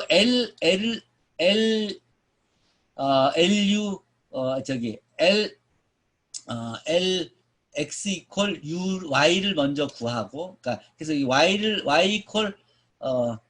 먼저 구하고 솔브하고 그 다음에 이제 x를 구하는 단계 즉 ly 이퀄 요 p 트랜스포즈의 b ly 이퀄 b를 먼저 구하고 그 다음에 ux 이퀄 y를 구하라는 소리예요. 자, 그렇게 구한 답하고 이렇게 구한 답하고 그 다음에 ax 이퀄 b를 바로 직접 구한 답을 한번 비교해 보죠. 이 두 답이 너무나 같이 일치해서 같은 답으로 나오는데 중요한 것은 요 시간을 계산해 보시면 요 사이즈가 커지면 요 답을 구하는 시간은 리니어하게 커지지 않는 증가를 별로 안 하는데 이 행렬 사이즈가 커지면 두 번째를 계산하는 시간은 기하급수적으로 커지는 걸 확인할 수 있습니다. 그러니까 보통 우리가 진짜 컴퓨터를 돌릴 때는 이 방법을 쓰지 않고 이 방법을 씁니다. 이게 언제 사용됐냐? 이게 컴퓨터가 처음 나왔을 때 제2차 세계대전 때 이 방법을 써서 연립방정식을 풀면서 선형계획법이 작동하기 시작했고 그러면서 미국이 전쟁에서 전략적으로 우수한 전략들이 다 적용이 돼서 그 적군보다 항상 빠르게 의사결정을 하고 그리고 그 전투를 그 전략을 적용할 수가 있었던 것입니다. 자, 오늘 너무 많이 하는 것 같지 않아요? 그래, 네. 15분 정도 시간, 그러니까 우리가 한 30분까지, 30분 시간이 남았으니까 오늘 우리가 이 QR 분해까지는 하고 나가도 괜찮을까요? 아니면 이 정도 하고 좀 시간을 줄까요? 이 정도 하고 토론을 하고 다음 시간에 QR 분해 SVD 하고 2차 형식을 하는 식으로 해도 시간은 될 것 같은데 어떻게 생각해요? 오늘 QR 분해까지 하면 다음 주가 여유가 있을 것이고 오늘 QR 분해 안 하면 다음 주에 다 하면 되고 아직까지 특별히들 준비가 안 돼 있으면 할 얘기가 준비가 안 돼 있으면 오늘 그냥 QR 분해를까지 하고요. 그리고 일주일 동안 거기까지 하면서 질문과 답변 충분히 하고 그리고 다음 시간에 SVD 하면서 충분히 여유를 가지고 첫 2주 동안 배운 내용을 다 커버해서 행렬 부분을 맞추고 그 다음에 미적으로 넘어가도록 하십시다. 오케이? 여기서 QR 분해 이전에 배운 기억이 있는 분, LU 분해는 아마 대부분 배웠을 거예요. 손 한번 들어보실래요? 자, 손 한번 들어보실래요? QR 분해에 대해서 그러면 QR 분해 생전 처음 들어본다는 분 한번 손 들어보세요. QR 분해. 자, 어디 봅시다. 지금 보면 한 절반 정도, 그래도 절반 정도는 QR 분해를 들어보셨네. 그러면 훨씬 쉬울 것 같아요. 자, 이 QR 분해까지 배우는데 옛날에 시간 좀 걸렸었죠. 오늘은 굉장히 빠르게 여기까지 온 거예요. 단 첫날에. 자, 근데 굉장히 아까 봤듯이 이 이론들이 굉장히 간단한 거예요. 그러니까 여러분들이 이거를 이전에 어렵게 배운 것이지. 갑시다. QR 분해 오늘 설명해 줄게요. 이게 그람-슈미츠 정규 직교합법을 들어본 적이 없는 분 손 들어보세요. 그람-슈미츠 정규 직교합법을 한 번도 들어본 적이 없다. 정규 직교합법 하나, 둘, 셋, 넷, 다, 오케이. 아니 이상한데요. 아까 QR 분해를 못 들어봤다는 사람하고 그람-슈미츠 정규 직교합법을 못 들어봤다는 숫자가 거의 비슷한데 그럴 수가 없는데. 이 그람-슈미츠 정규 직교합법은 대학교 1학년 때 아무나 다 가리키는 거고 QR 분해는 사실 그 다음 단계라서 보통 차이가 있는데 의외네요. 근데 어쨌든 잊어버렸을 수도 있죠. 근데 중요한 건 이거예요. 이 QR 분해는 그 그람-슈미츠 정규 직교합법을 바로 이용한 알고리즘이에요. 그리고 이 QR 분해는 그리고 아까 그람-슈미츠 정규 직교합법은 뭐냐면 아주 간단한 거예요. 아까 프로젝션 배웠죠. 프로젝션 정사형. 그 정사형을 배울 때 2개 벡터의 정사형만 배웠죠. 2개 벡터의 최단거리만 배웠죠. 만약에 5개 벡터가 있다 그러면 5개 벡터 사이의 최단거리들을 어떻게 구할 수가 있겠어요? 아이디어를 생각해보면 첫째 2개 벡터가 이렇게 있으면 2개 벡터의 최단거리를 프로젝션으로 해서 이 기본 축 하나 하고 이 프로젝션을 뺀 축으로 해서 두 번째 축을 만들 수 있겠죠. 그럼 그거를 그 2개 축이 만드는 평면을 바닥에다 놓고 그 2개 평면이 만들지 못하는 아예 평면이 없는 세 번째 벡터 2개 벡터하고 S가 표현할 수 없는 세 번째 벡터는 그 평면 위에 없이 이 공간에 있게 되겠죠. 그럼 공간에 있는 이 벡터가 이 평면의 프로젝션을 구할 수가 있겠죠. 이 평면이 아까는 1차원 라인이었잖아요. 근데 지금은 이 평면이 2차원 평면이 되는 거고 거기에 없는 3차원 벡터가 있는 거죠. 그 벡터가 이 평면으로의 최단거리를 생각할 수 있죠. 그러면 이 프로젝션을 찾아서 그걸 빼주면 이 벡터는 처음에 찾았던 X축과 두 번째 찾은 X1축과 두 번째 찾은 X2축과 다 수직이죠. 그러면 이 세 개가 다 수직인 축이죠. 이 세 개가 다 수직인 축을 가지고 3차원 평면을 만들 수가 있죠.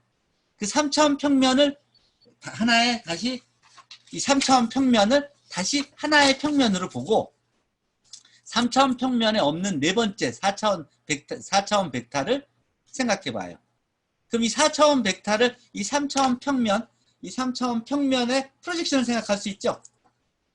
프로젝션을 생각해서 빼주면 요 축은 요 차이는 이 3차원 평면인 x1축, x2축, x3축하고 다 정규 직교죠. 직교화돼 있죠. 수직이죠. 그러면 요걸 x4축이라고 하자고요. 그러면 우리가 찾은 x1, x2, x3, x4가 다 어떻게 되죠? 다 서로 직교가 되죠.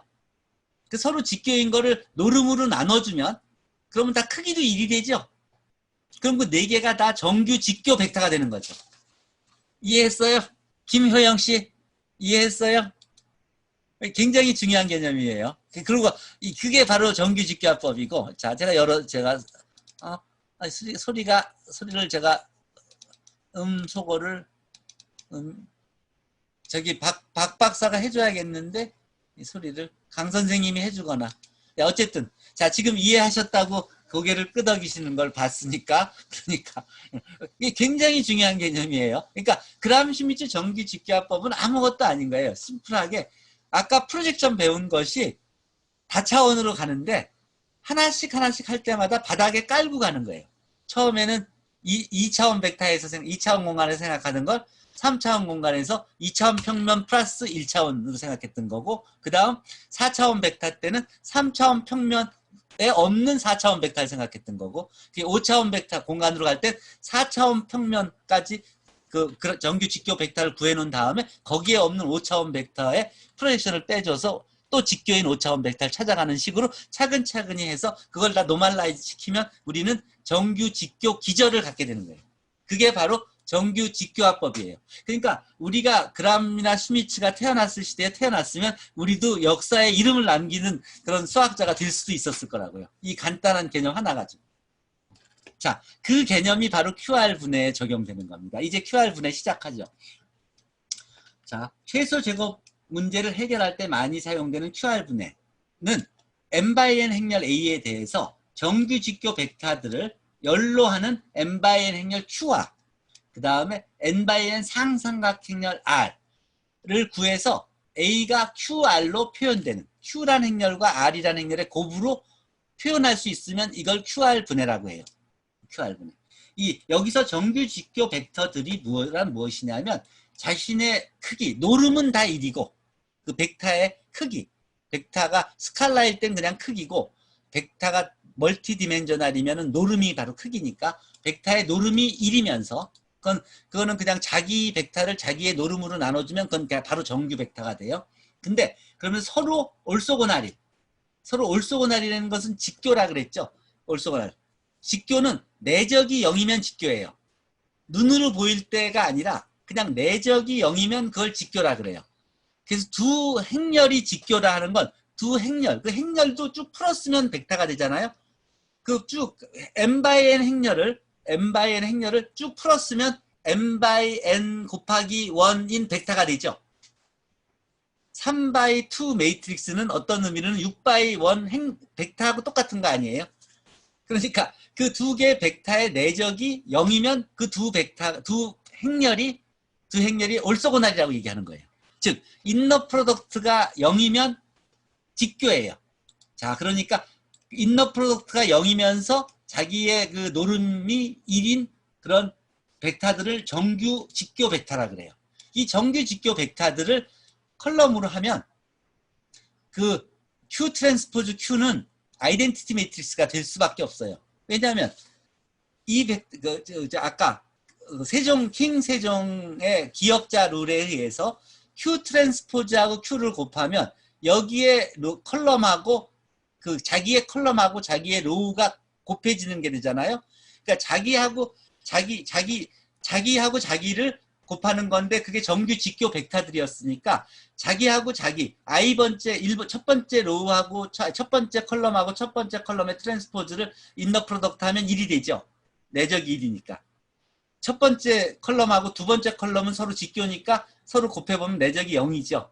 그러면 오프 다이아고널은 0이 되는 거죠. 즉 Q 트랜스포즈 Q는 이 정규 직교 벡터들을 갖고 만들면 킹 세종의 기역자 법칙에 의해서 그 II가 같을 때는 다 1이 되고 노름이 1이니까 크기가 IJ가 다를 때는 정규 직교니까 다 0이 돼서 아이덴티티 매트릭스가 돼요. 그러니까 이 이 행렬, 이걸 직교 행렬이라 그래요. Q를. 이 Q는 굉장히 편리한 행렬이 돼요. 자, 어쨌든 A를 이렇게 QR로 분해만 할 수 있다면. 근데 A를 QR로 분해하는 건 엄청 쉽다고요. 코드 하나만 짜면 QR로 분해를 해주니까 우리가 왜 되는지만 이해하면 돼요. 그럼 그 다음부터는 모든 문제를 쉽게 풀 수 있는 거예요. 자, 봅시다. 만약 A 이퀄 QR로만 구할 수 있다면, 분해만 할 수 있다면 이 최소 제곱 문제 AX-B라는 이 미니마이제이션 문제는 어떻게 해결될 수 있냐면 바로 아까 우리 한 것과 똑같이 A 트랜스포즈의 인버스 곱하기 A 트랜스포즈 B로 답을 구할 수가 있어요. 바로 최소 제곱배가 바로 구해져요. 어떻게 구해지냐면 이 미니마이제이션 문제는 여기다가 AX 이퀄 B에다가 양변에 A 트랜스포즈를 곱해줄 수 있죠. 그러면 A 트랜스포즈 AX 이퀄 A 트랜스포즈 이 문제는 이 문제로 바뀌어지죠. 자, 근데 A가 QR이죠. 그러면 A 대신에 QR을 여기에 써줬죠. 그 다음에 요 A 트랜스포즈는 Q 트랜스포즈 곱하기 R 트랜스포즈 곱하기 Q 트랜스포즈죠. 그쵸? 12시 반. 잘 들려요? 변다윗 씨? 잘 들려요? 네. 네. 오케이. 자, 봅시다. 근데 Q 트랜스포즈 Q는 아이덴티티라 그랬잖아요. 이게 직교 행렬이니까. 그러니까 Q 트랜스포즈 Q는 없어져요. 행렬 곱에서는. 그냥 사라져버려. 그러면 뭐만 남냐면 R 트랜스포즈 R X 이퀄 R 트랜스포즈 Q 트랜스포즈 R만 남아요. 근데 이 R 트랜스포즈 R 트랜스포즈 똑같죠? 근데 재밌는 건 이 QR에서 이 R을 언제나 가역 행렬로 잡을 수가 있어요. 그래서 어쨌든 근데 그건 제쳐놓고 어쨌든 R 트랜스포즈가 이렇게 있으니까 R 트랜스포즈를 상쇄시켜 버리면 남는 건 뭐만 남냐면 RX 이퀄 Q 트랜스포즈 B만 남아요. 그 얘기는 이 X의 햇은 뭐냐면 이 R이 역행렬이 존재하기만 한다면 R 트랜스포즈 곱하기 Q 트랜스포즈 B로 바로 구할 수가 있다는 소리잖아요. 즉 QR 분해만 된다면 X의 햇, 이 최소 제곱해는 R 인버스 Q 트랜스포즈를 B에다 곱해주기만 하면 답이 된다는 소리예요. QR 분해만 할 수 있으면 바로 여기 보셨잖아요. 김효영 씨 봐요. 원래 문제에서 A는 QR로 쓸 수 있으니까 여기다가 A 트랜스포즈 곱해준 문제에서 A 대신에 QR로 대체했으니까 이렇게 바뀌었고 Q 트랜스포즈 Q는 아이덴티티니까 없어지고 R 트랜스포즈가 같으니까 없애주면 이것만 남는데 여기다가 양쪽에 R 인버스만 곱해주면 바로 최소 제곱해가 이렇게 나온다는 거예요. QR 분해만 하면 바로 최소 제곱해가 저절로 따라 나온다는 소리예요. 자, 한번 그걸 갖고 실습을 해봅시다. 행렬 A가 이렇게 있는데 이 행렬의 QR 분해를 한번 해보죠. 이 QR 분해는 딴 게 아니라 그람슈미츠 정규 직교합법을 통해서 올소노말 컬럼 벡터들을 구한 거예요. 그냥 그거를 컬럼으로 쭉 순서대로 Q1, Q2, Q3로 컬럼으로 배열한 것이죠. 자, 그러니까 그람슈미츠 정규 직교합법, 이게 그람슈미츠 정규 직교합법을 내가 코드를 여기서 파이썬 코드를 세이지 코드로 조금 손봐서 여기서 단계를 다 집어넣어서 만들어줬어요. 이 단계를 보시면 여기 그람슈미츠 올소거널라이제이션 프로세스예요. 행렬에 이제 MN 로우하고 컬럼을 정의해주고 그 랭크를 먼저 구해서 그것이 컬럼 벡터들이 1차 독립인 거를 확인하고 그리고 M이 N보다 작은 걸 확인하고 풀 컬럼 랭크인지 컬럼 벡터들이 직교인지 이제 1차 독립인지 그러니까 랭크를 그냥 구해주는 명령어만 좀 바로 나와요. 그래서 풀 컬럼 랭크이고 확인하면 그럼 무조건 QR 분해가 들어갈 수 있어요. 자, QR 분해를 해서 만약에 아니면은 멈추라. 아니면은 그거를 불필요한 컬럼을 추려서 1차 종속인 컬럼을 없애버리고 나머지만 갖고 하라고 이제 그 명령을 시키면 돼요. 자, 그렇게 해서 그람슈미츠 정규 직교합법을 적용해서 컬럼 벡터들 1차 독립인 벡터들이니까 그거에 그람슈미츠 정규 직교합법을 적용한 다음에 노름으로 나누어 줘서 노멀라이즈드 벡터를 구해라. 그래서 그거를 쭉 컬럼으로 하는 행렬을 만들어줘서 Q를 만들고 그 다음에 그 과정에서 나머지 정보들을 갖고 R을 행렬을 만들어라. 그래서 그것을 행렬 A에 대해서 그 알고리즘을 적용해서 Q를 구하고 R을 구하고 그 다음에 실제로 Q하고 R을 한번 곱해봐라. 원래 행렬이 되는지 하고 명령어를 짜준 거예요. 자, 그람슈미츠 정규 직교합법을 그냥 그대로 집어넣어 준 거예요. 그냥 순서대로. 아까 얘기했던 그 프로젝션 하나를 그냥 반복만 시켜준 거기 때문에 아주 간단한 거예요. 자, 실행을 시켜주니까 어떻게 되나요? 어떻게 되나요? 보죠. Q가 이렇게 나오죠. 행렬 A가 있었을 때 R도 나왔죠. 그 R하고 Q를 곱해주니까 뭐가 돼요? 이게 원래 행렬 A하고 똑같지 않아요? 100, 110, 111. 그렇죠? 100, 110, 111. 그러니까 QR을 구했더니 이렇게 나왔잖아요. 그러니까 같은 알고리즘으로 다른 행렬을 주더라도 QR을 구했을 때 그 QR이 맞는 QR이라는 것을 우리가 확신할 수 있죠. 저 알고리즘이 working 한다는 걸 이해할 수 있죠. 그렇죠? 자, 그러면 그걸 이용해서 최소 제곱 해를 한번 구해보죠. 최소 제곱 해. 자, 이런 문제가 있어요. 이게 복잡해요. 복잡해 보이죠? 근데 이거를 QR 분해를 이용해서 Q하고 R을 구한 다음에 Q하고 R을 구한 다음에 그 다음에 그걸 가지고 right solve를 하라는 소리잖아요. 그쵸? 아까 자, 이게 뭐냐면 이걸 풀란 소리예요. 이 문제를 풀란 소리였어요. 여기서 이걸 풀란 소리. 이 solve 이걸 하라는 소리였어요. QR 분해를 하면 R하고 Q가 이미 있으니까 RX를 곱해주고 Q 트랜스포즈 B를 요거를 solve 하라는 문제를 명령을 준 거예요. 그래서 명령 그러니까 다른 거 하나도 안 하고 그냥 똑같이 연립방정식 풀라는 문제를 준 거예요. 그냥 그랬더니 바로 답이 나오잖아요. 0, 2, 1. 즉 QR 분해를 이용해서 솔루션을 바로 구해준 거예요. 자, 여러분들은 그러니까 보통에 보면 공대 학생들은 이제 이 답은 구하는 건 알았는데 왜 원리가 이런지를 이해 못한 건데 이 원리가 바로 이거예요. 수학에서 배운 그 행렬 곱을 갖고 이용한 거고 행렬 분해를 이용해서 그래서 그거를 구한 다음에 그거를 곱해줬더니 바로 답이 나오는 거예요. 자, 그러면 오늘 할 건 다 한 셈이네요. 열린 문제는 내가 여기 참고를 하나 자료 줄게요. 다른 책에서 그전 여러분들이 이 선영돼서 배웠던 학생이든 안 배웠던 학생이든 인터넷으로 찾아도 되고 뭐 주위에 책을 찾아서 선형 연립방정식 하나 찾은 다음에 이 위의 방법으로 최소 제곱표를 한번 구해보세요. 더 궁금한 게 있으시면 그러면 저거를 사용하시면 되니까 내가 채팅에서 문제를 하나 더 드릴게요. 기억이 가물하셔도 상관없어요. 안 배웠어도 괜찮아요. 여기 보면 리스트 스퀘어 솔루션과 QR 분해에 대해서 제가 따로 홈페이지를 하나 만들었으니까 여기서 실험하시면서 그러면서 다른 책 문제를 풀어보시면 그러면 문제가 없을 것 같아요. 자, 그러면 일단 싱귤라 밸류 디컴포지션은 이제 저것은 아까 QR 분해나 이런 것은 그러니까 조건이 있었어요. 뭐 컬럼 랭크가 몇이고 뭐 이런 조건이 있었어. 그리고 정사각 행렬 그러니까 그 연립방정식을 풀거나 그럴 때는 생각해야 될 게 몇 가지 있었어요. 근데 이 싱귤라 밸류 디컴포지션은 그리고 행렬의 대각화는 일반 행렬은 행렬이 대각화가 안 될 수도 있어요. 근데 이 싱귤라 밸류 디컴포지션은 앞에 고민을 다 털어버리는 거예요. 그냥. 아무 연립방정식을 주건 아무 행렬을 주건 그 행렬의 SVD는 언제나 구할 수 있는 거예요. 그 SVD가 만약에 행렬이 대각화되는 행렬이면 이게 바로 행렬의 대각화하고 일치하는 게 되고 또 그리고 해가 존재하지 않는 경우도 옵티멀 솔루션을 구해줄 수 있게끔 해주는 그 행렬 분해가 바로 SVD예요. 자, 그러면 SVD 하기 전에 QR 분해에 대해서 하나만 스토리를 얘기해주고 오늘 수업을 마칠게요. 이 QR 분해가 얼마큼 중요한 거냐면 LU 분해와 QR 분해가 얼마큼 중요한 거냐면 1940년대에 2차 세계대전 할 때 컴퓨터를 만들어 놨잖아요.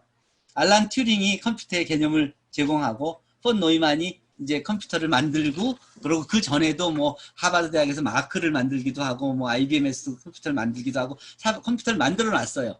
근데 그 컴퓨터를 기계를 만들어 놨는데 아이디어를 내서 근데 그게 정말로 쓸모가 있어야 되잖아. 근데 쓸모가 있으려면 그게 진짜 돈을 투자한 만큼 가치가 있어야 되잖아요. 근데 그게 언제 그게 확인이 되겠냐는 거예요. 근데 회사에서 그거 하려고 그러면 그 돈에 그 컴퓨터를 개발하고 거기에 프로그래머들을 투입하고 하는데 드는 비용이 회사에서 돈을 벌어들일 돈만큼이 안 되니까 이게 별로 투자를 머물러고 있었죠. 근데 그때 내가 여기서 공유는 중지하고 얼굴을 보고 얘기하죠. 자, 그때가 마침 2차 세계대전 전쟁 때였어요. 그 전쟁 때, 전쟁이니까 이 전쟁을 이기냐 지냐는 거는 진짜 구군이 달린 일인 거 아니에요? 그럴 때, 그 폰 노이만이 무슨 얘기를 했냐면, 이 컴퓨터를 잘 이용하면 전략을 세울 때 우리가 빠른 시간에 그 독일보다, 일본보다 일본을 분명히 이길 수 있는, 독일을 분명히 이길 수 있는 그 전략을 그 사람들보다 빨리 낼 수 있다는 것을 확신시킨 거예요. 그게 바로 선형계획법이에요. 그 선형계획법이 무엇이냐면 연립방정식을 푸는 거예요, 결국은. 연립방정식을 빨리 푸는 거예요. 풀어서 옵티멀 솔루션을 찾는 거예요. 그 연립방정식을 푸는데 그걸 다른 이전의 방법으로는 아무리 해도 시간이 별로 줄여져라게 안 됐는데 이걸 컴퓨터를 사용하면 굉장히 빨리 할 수 있다는 걸 그 사람들 설득을 시킨 거예요. 수학자인 폰 노이만이 그 사람들 설득을 시킨 거예요. 그래서 그걸 보여준 거예요. 실제. 사이즈가 100x 100, 1000x 1000인 걸 그 전의 방법으로 하면은 며칠이 걸리는데 이 컴퓨터를 이용하면 이 알고리즘을 이용해서 LU 분해를 하고 QR 분해를 해서 그래서 풀면 한 몇 분이면 답이 나온다는 거를 보여준 거예요, 실제로. 그 보여주니까 실제로 그걸 전략을 리니어 프로그래밍을 적용을 해서 푸니까 풀어서 바로 그대로 적용을 하니까 100점 100승을 하게 된 거죠. 그러니까 여기다 돈을 투자한 거예요. 그래서 컴퓨터가 중요하구나. 컴퓨터에 이거 돈을 투자해야 되겠다. 그 컨센서스를 이룰 수가 있었고 그 이후로 엄청난 돈이 컴퓨터 개발과 컴퓨터 알고리즘에 투자가 되면서 그것이 누적되기 시작한 거예요. 근데 그게 전쟁이 끝나고도 1950년까지도 비밀이었어요. 그때 이 LU 분해나 QR 분해가 그게 이걸 연구한 사람들 논문들이 다 그게 내셔널 뷰로 오브 스탠다드에서 연구를 했었는데 그게 다 비밀이었어.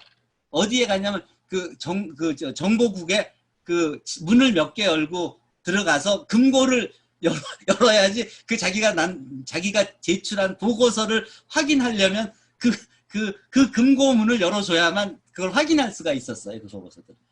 그게 60년대가 되면서 그 논문들이 이제 공개가 되기 시작하고 이제 평화 시대가 되면서 그게 공개가 되면서 그게 교재에 실리기 시작했고 그리고 그게 70년대 되면서부터 일반 학생들이 배우는 책에 이제 실리게 되고 그게 그 다음부터 선형대수학이란 과목이 이제 모든 사람이 배우는 그런 강좌가 된 거고 여러분들이 지금같이 1시간 만에 LU 분해나 QR 분해를 배우게 된 거예요. 이게 40년대, 50년대에는 세계 최고 수준의 수학자들 몇십 명만 알고 있었던 그런 비밀이었던 그런 거였어요.